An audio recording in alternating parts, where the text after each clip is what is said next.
Muy buenas a todas las personas que se encuentren viendo este video. Bueno, tanto la laringe como la tráquea son órganos muy importantes que a continuación mis compañeros Jean-Pierre Picolarco como mi compañera Yolanda Muñoz Intriago, como quien les habla Víctor Quijis Intriago, les vamos a hablar acerca de estos órganos. Somos estudiantes de medicina del primer semestre de la Facultad de Ciencias Médicas de la Universidad Laica Eloy Alfaro de Manato. ¿Ok?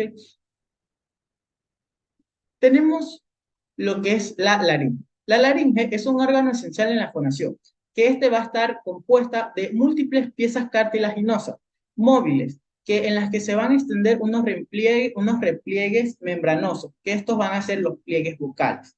Estos, bueno, al vibrar por la acción del aire expirado, van a producir lo que es el sonido laringio. Es decir, que, bueno, la laringe va a estar situada en la parte medial y anterior del cuello, anterior a la faringe, inferior del hueso ioides y superior a la tráquea. De acuerdo con la edad y el sexo, la situación va a variar. Por ejemplo, la laringe se sitúa más superior en los niños que en los adultos. Y otro ejemplo es que va a estar ligeramente más elevada en las mujeres que en los hombres. Es decir, que bueno, la laringe es muy móvil y que va a estar empujada por la faringe, que bueno, esta se eleva durante la fase faríngea de la deglución. Además, también se va a elevar durante la emisión de los sonidos agudos y desciende, bueno, durante la emisión de los sonidos graves. Bueno, como tal, es de decir que las dimensiones de la laringe van a variar de acuerdo tanto la edad, el sexo y las características individuales y que, bueno, en el volumen de la laringe va a ser mayor en el hombre que en la mujer y que va a aumentar ligeramente hasta en lo que es en la pubertad. Bueno, la laringe va a presentar lo que es un esqueleto compuesto de piezas cartilaginosas, articulaciones y también de ligamentos que, bueno, van a unir estos cartílagos entre sí y con otras estructuras vecinas, que van a ser los músculos y una mucosa. Bien, tenemos a continuación lo que son los cartílagos de la laringe. Los cartílagos de la laringe son normalmente 11. Tres son impares o medios, que bueno, son los cartílagos cricoides, tiroides y epiglóticos. Cuatro van a ser pares o laterales, que son cartílagos aritenoides, corniculados, uniformes y sesamoideos anteriores.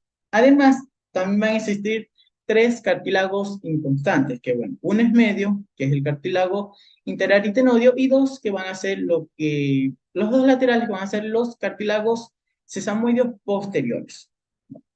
Como primer cartílago vamos a tener lo que es el cartílago cricoides, que va a estar situado en la parte inferior de la laringe. Además, bueno, este tiene una forma de un anillo cuyo orificio inferior es circular. Lo que es en la parte anterolateral, el cartílago, bueno, en lo que es en el arco del cartílago cricoides. Además, la parte posterior se le va a denominar como quiera una lámina del cartílago cricoides. Se le denomina eso. ¿Ok? Luego tenemos lo que es el cartílago tiroides, que este va a estar situado superior al arco del cartílago cricoides. Además, va a estar formado por dos láminas laterales, cuadriláteras, y bueno, van a estar unidas por cuerdas anteriores formado un ángulo diedro de abertura posterior. ¿Ok? Es decir, que en la cara va a presentar como quiera sobre la línea media la denominada prominencia laringea, que más conocida es como la nuez de Adán. En la cara posterior, pues va a presentar sobre la línea media el ángulo interno del cartílago tiroides. A los dos lados, pues, dos superficies planas y lisas, que es el borde superior, que es romo, y va a presentar una escotadura amplia, denominada escotadura tiroidea superior.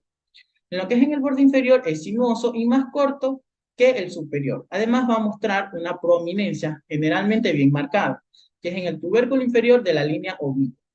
Los bordes posteriores o laterales pues van a ser gruesos y romos y se dirigen verticalmente. ¿Ok? Además, cada uno de estos se va a prolongar como quiera superiormente por medio de una apófisis denominada eh, hasta superior e inferiormente. ¿Ok?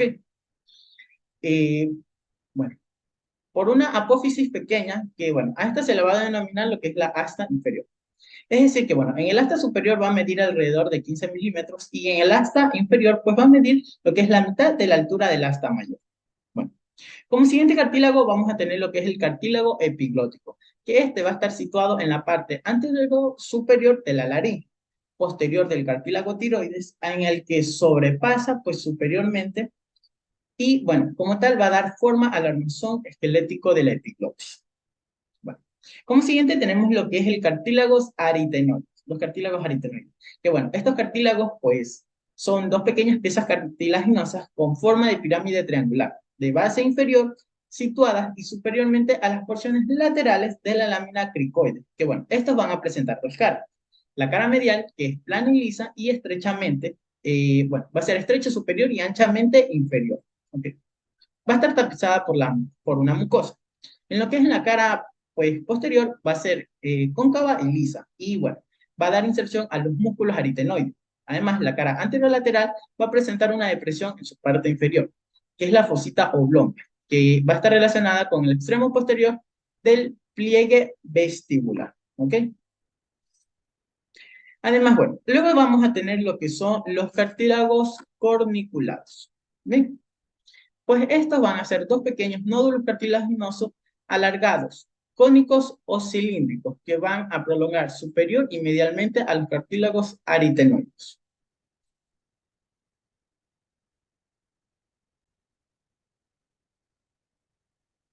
Bien, luego vamos a tener lo que es los cartílagos cuneiformes. Los cartílagos cuneiformes, pues bueno, van a ser alargados y cilíndricos y van a estar situados anterior y lateralmente a los cartílagos aritenoides y bueno, a los corniculados, que dentro de los pliegues mucosos de los arinoespinoglóticos. ¿Ok? Como siguiente vamos a tener lo que son los cartílagos sesamoideos anteriores, que bueno, se le denominan así a estos tres pequeños nódulos cartilaginosos situados en el extremo anterior de los ligamentos vocales. Bueno, luego vamos a tener lo que son los cartílagos sesamoideos posteriores, que estos, pues bueno, estos núcleos cartilaginosos inconstantes se sitúan lateralmente al extremo superior de los cartílagos aritenoides. Además, bueno, por último vamos a tener lo que es el cartílago interaritenoide, que bueno, este cartílago de pequeñas dimensiones va a ocupar el punto de unión de las haces del ligamento cricofaringeo y bueno, es decir que es raramente, hay que decir que raramente se va a hallar presente. ¿Okay? Como siguiente vamos a tener lo que son las articulaciones y ligamentos de la faringe. Bueno, como primera vamos a tener lo que son las articulaciones cricotiroides, que bueno, estas articulaciones son artrodias, además, bueno, van a unir lo que son las astas inferiores del cartílago tiroides con las caras articulares tiroides del cartílago cricoides. ¿Bien? Además, bueno, vamos a tener como siguiente ligamento lo que es el ligamento cricotiroideo medio. Bueno, este fue, bueno, son articulaciones de tipo trocoide y que, bueno, básicamente van a unir lo que es la base del cartílago aritenoide con el borde superior de la lámina del cartílago cricoides. Y bueno, es decir, que las superficies articulares son elípticas. Además, la cara articular del aritenoide del cartílago cricoides va a ser convexa y está orientada lateral y posterior y anteriormente. ¿Ok? Bueno, como siguiente articulación vamos a tener lo que son las articulaciones, las aritonecurniculadas, ajá, y que bueno, estas van a ser arteriartrosis. Los cartílagos curniculados, bueno, van a estar unidos a los cartílagos aritenoides por un tejido fibrocartilaginoso. Como siguiente vamos a tener lo que era el ligamento cricofaringeo, que bueno, es una cintilla fibrosa y delgada, que se inserta en el centro del borde superior de la lámina del cartílago cricoides. Además, este va a ascender verticalmente y se divide un poco después de los haces divergentes que terminan en el vértice de los cartílagos corniculados. Bueno, luego ahí vamos a tener lo que era el ligamento tiroepiglótico, que bueno, el ligamento tiroepiglótico es fibroelástico y que une el extremo inferior de los cartílagos epiglóticos con el ángulo interno del cartílago tiroides. ¿Bien? Y luego, pues bueno, para finalizar vamos a tener lo que era una membrana fibroelástica de la faringe y bueno, y con elástico o membrana cricobucal, que bueno, la mucosa de la laringe está reforzada en toda su extensión por una membrana fibroelástica que bueno, va a presentar a cada lado engrosamientos denominados de los ligamentos vestibular y vocal. Bueno, por último tenemos lo que es la unión de la laringe con los órganos vecinos. Bien, bueno, que estos se van a realizar por medio de lo que es la membrana tiroidea y de los ligamentos tiroideos laterales. También lo que es el ligamento ioepiglótico, los ligamentos glosoepiglóticos, los ligamentos faringoepiglóticos y el ligamento cricotraqueal. Bien, bueno, lo que es la membrana tiroidoidea y los ligamentos tiroides laterales, pues es una lámina fibroelástica que se extiende desde el borde superior del cartílago tiroides hasta el borde posterior superior del cuerpo y el borde medial del asta mayores del hueso hioides. Bien, luego vamos a tener lo que era el ligamento ioepiglótico, que bueno, este ligamento es delgado y discontinuo y une las caras anteriores de la epiglotis con el borde posterior superior del hueso hioides. Luego vamos a tener lo que son los ligamentos glosoepiglóticos, que bueno, es el nombre que van a recibir por una serie de tractos fibroelásticos que se van a extender entre la epiglotis y la dermis de la mucosa lingual. ¿Bien? Luego vamos a tener lo que es los ligamentos faringoepigóticos, que bueno, son pequeños fascículos fibroelásticos que van desde los bordes laterales del cartílago epiglótico hasta la dermis de la mucosa faríngea lateral. Y para finalizar, pues vamos a tener lo que son los ligamentos cricotraqueal, que bueno, básicamente va a unir a los bordes inferiores del cartílago cricoide con el primer cartílago de la tráquea.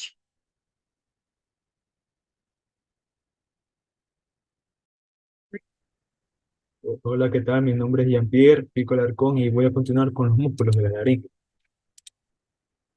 Bueno, para hablar sobre los músculos de la laringe tenemos que tener en cuenta que existen dos tipos de estos músculos.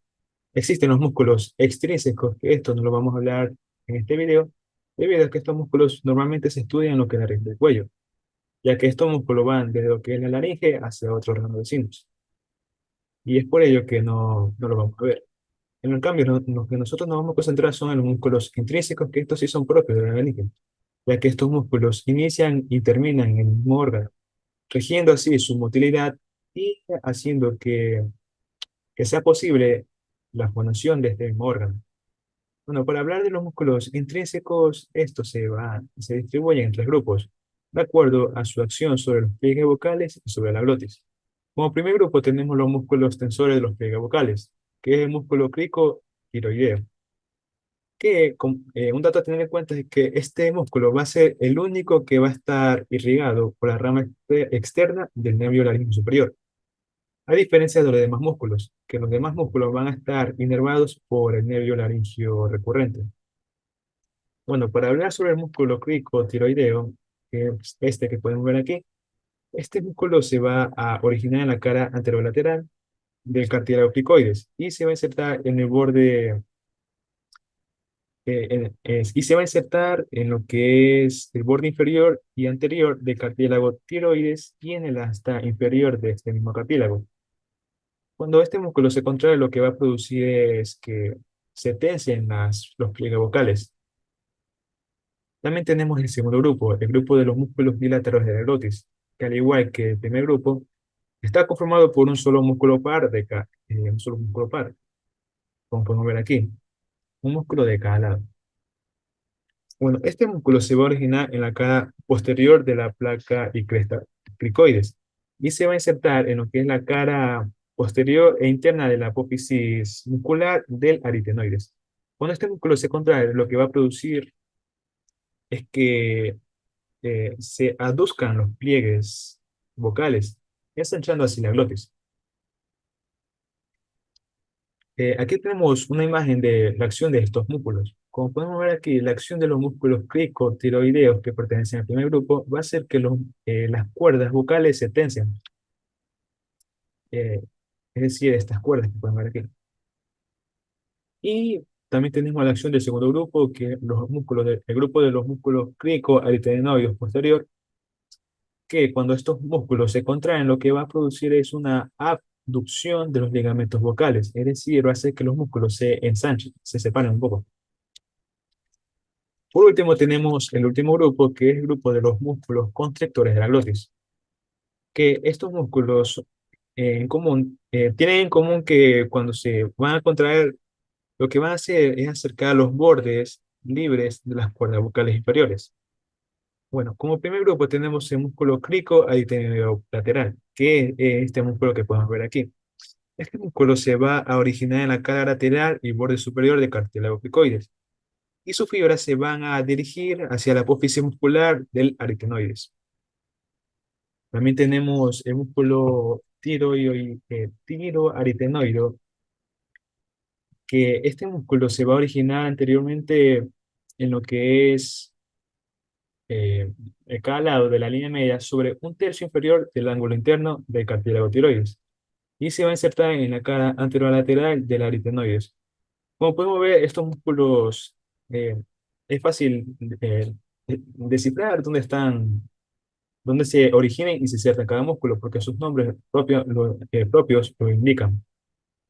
El siguiente músculo es el músculo vocal, que es este músculo que podemos ver aquí. Este músculo se va a originar en la cara lateral del proceso vocal del cartílago aritenoides y se va a insertar en el ligamento vocal homolateral. También tenemos el tiroideo superior, que es este que podemos ver aquí. Este músculo se va a originar en lo que es la parte superior de la cara interna del cartílago tiroides, hacia la apófisis muscular. Y por último tenemos los aritenoides oblicuos y los aritenoides transversos, que se pueden ver, apreciar mejor en esta imagen. Bueno, los aritenoideos oblicuos se van a insertar en la apófisis muscular del aritenoides y se va a insertar hacia el lado opuesto, creando así una especie de cruz de estos músculos. Y por último tenemos el único músculo impar, es decir, el único músculo único, que es el músculo aritenoideo transverso, que se encuentra de forma transversal. Este músculo se va a originar en el borde extremo de un aritenoide y se va a insertar hacia el otro borde del otro aritenoide. Bueno, aquí podemos ver eh, la gráfica de estos músculos, de la acción de estos músculos. Cuando los músculos cricoaritenoides laterales se contraen, lo que va a hacer es que los ligamentos vocales se abducan, es decir, se unan. También tenemos los músculos de los aritenoides oblicuos y transversos. Bueno, cuando estos músculos se contraen, lo que va a producir es una aducción de los ligamentos vocales, así mismo, pero un poquito más abiertos. Y por último tenemos la acción de los músculos vocales y tiroaritenoideos, que esto lo que van a producir es un relajamiento de las cuerdas vocales y un acortamiento de ellas mismas, de los ligamentos vocales. Bueno, ahora vamos a hablar sobre los vasos y nervios de la laringe, empezando primero por las arterias de la laringe. Bueno, en las arterias de la laringe son tres de cada lado de la laringe. En primer lugar tenemos la arteria laringea superior, que es esta que podemos ver aquí. Esta es una rama de la arteria tiroidea superior que atraviesa la membrana tiroidea y se distribuye por los músculos de la laringe y por la mucosa de vestíbulo laringio. También tenemos la rama cricoaritenoidea, eh, cricoaritenoidea, que es esta que pongo aquí. Esta rama es de la arteria tiroidea superior, perfora los ligamentos cricoaritenoides y suministra rama a la mucosa del piso inferior de la laringe. Y por último tenemos la arteria laringea inferior, que es esta que podemos ver aquí. Esta es rama de la arteria tiroidea inferior, que se introduce profundamente en el músculo cricoaritenoide inferior y se distribuye por la mucosa de la cara posterior de la laringe, en los músculos cricoaritenoides posterior y aritenoides. Y eso es todo. Y ahora continuamos con las venas de la laringe. Bueno, para hablar de las venas de la laringe, estas van a seguir el mismo trayecto de las arterias.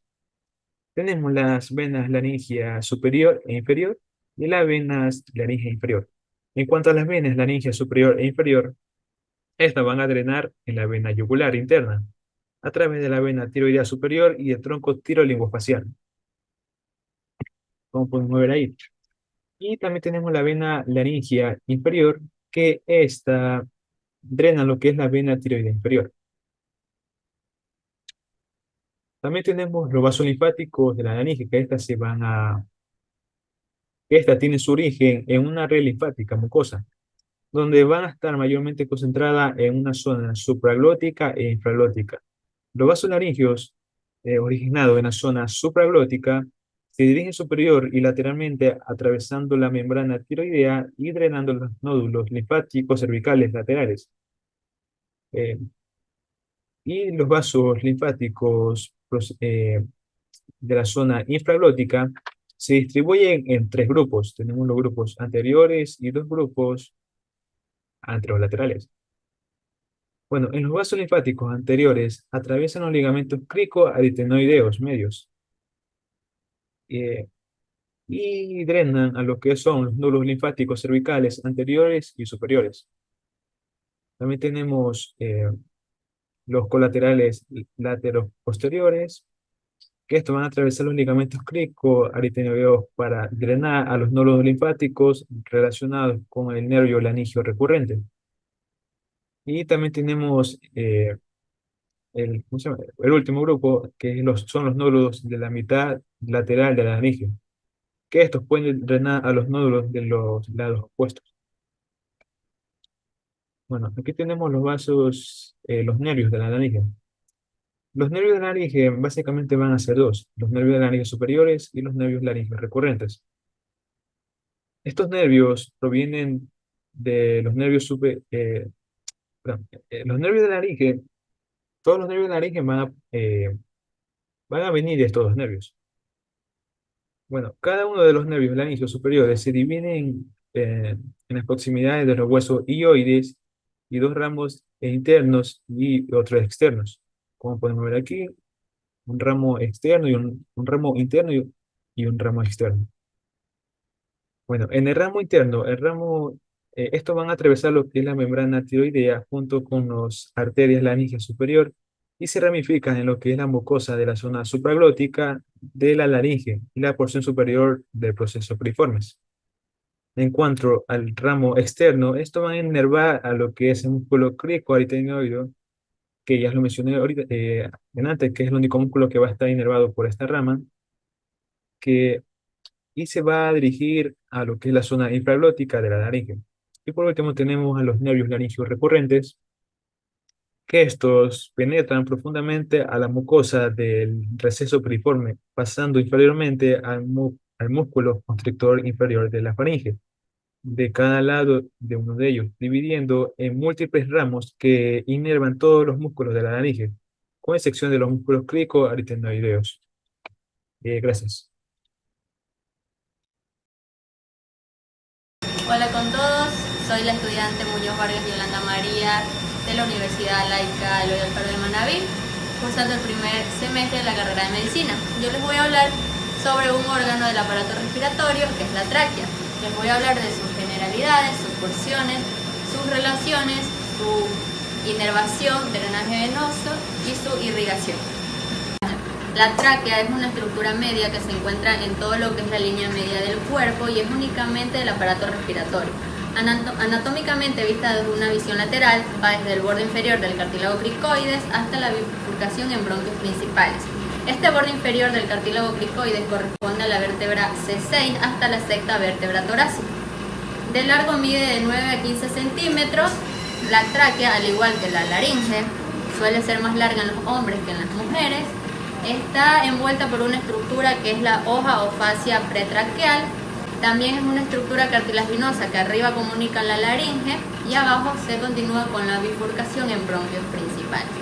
La tráquea va a estar dividida en lo que son dos porciones, una porción cervical y otra porción torácica.